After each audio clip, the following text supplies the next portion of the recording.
What's up everyone, John Rettinger from Techno Buffalo here with the full review for you of the sequel to the Android phone that started the Android phone craze, the T-Mobile G1. This is its big brother all grown up. Let's take a look at the G2.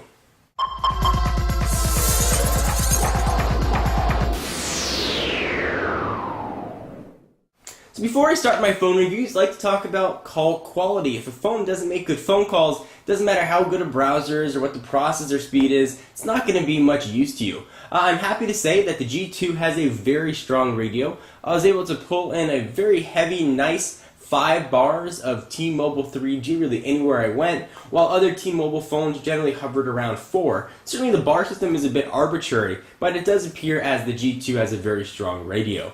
Call quality was quite nice as well. I had no white noise or popping on my end, and the other end, the caller had no white noise or popping on their end. On a 20 call test, I experienced no drop calls, with each call lasting more than 2 minutes. Speakerphone was actually quite loud as well. This is one of the nicer speakerphones that I've used. You'll be more than able to sort of pop this guy on speaker, put it on your lap if you need while you're in the car, and have no problem hearing. Alright, so that aside, let's go ahead and start talking about the specs. So this guy has a 3.7-inch diagonal screen. It's got a resolution of 480 by 800.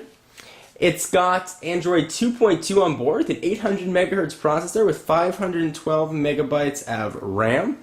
It's got a 5 megapixel camera on the back with autofocus and LED flash, which is also capable of shooting HD movies at 1280 by 720, also known as just 720p.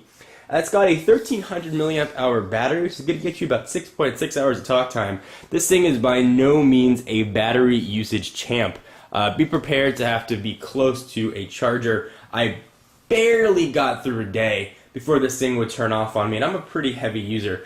So if you're logging on to a lot of Exchange accounts or you're having push email sent, you do a lot of web browsing, you are definitely going to want to either have a replacement battery or keep the charger with you. It does have 4 gigs of storage built in, which is quite nice, and of course you can expand that with a micro SD card. Alright, so let's talk about some of the build quality and what you're going to get physically on the phone itself.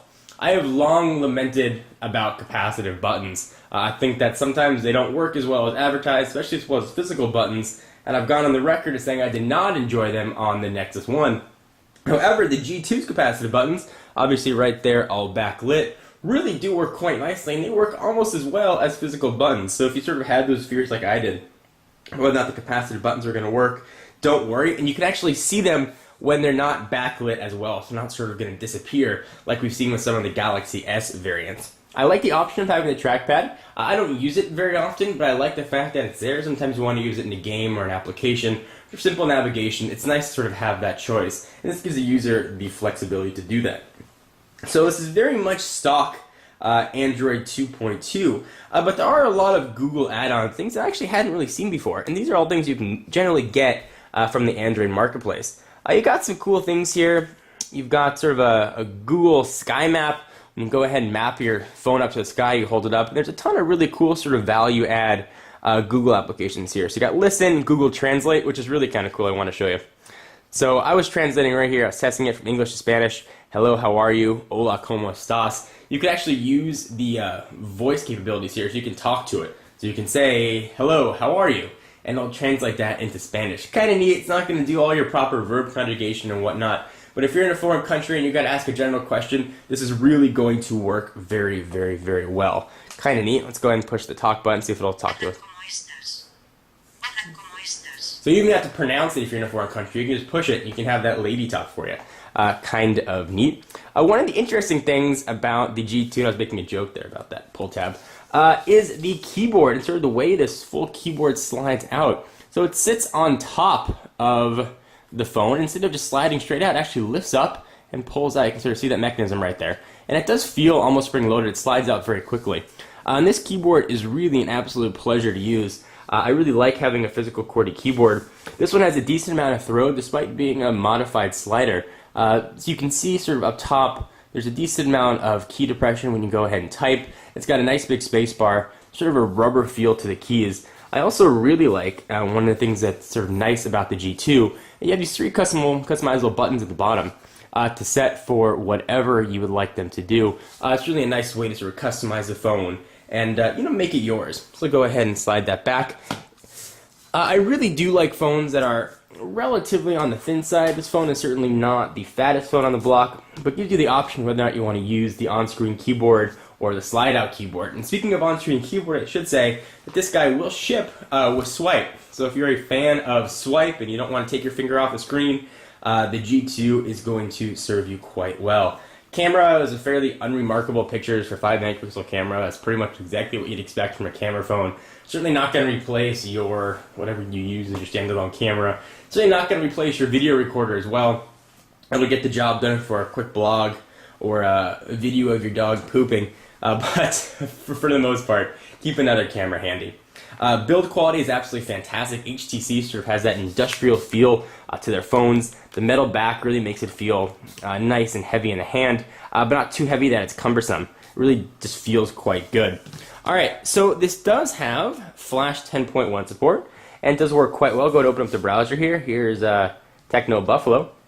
Go ahead and sort of see content start to play. So there's a Flash banner up there. One of the things I was not happy about was actually the pinch to zoom scrolling here. Now I am on a Flash page, but it wasn't as smooth as I've seen on other Android devices. And I will tell you that is not a symptom of the 800 megahertz processor.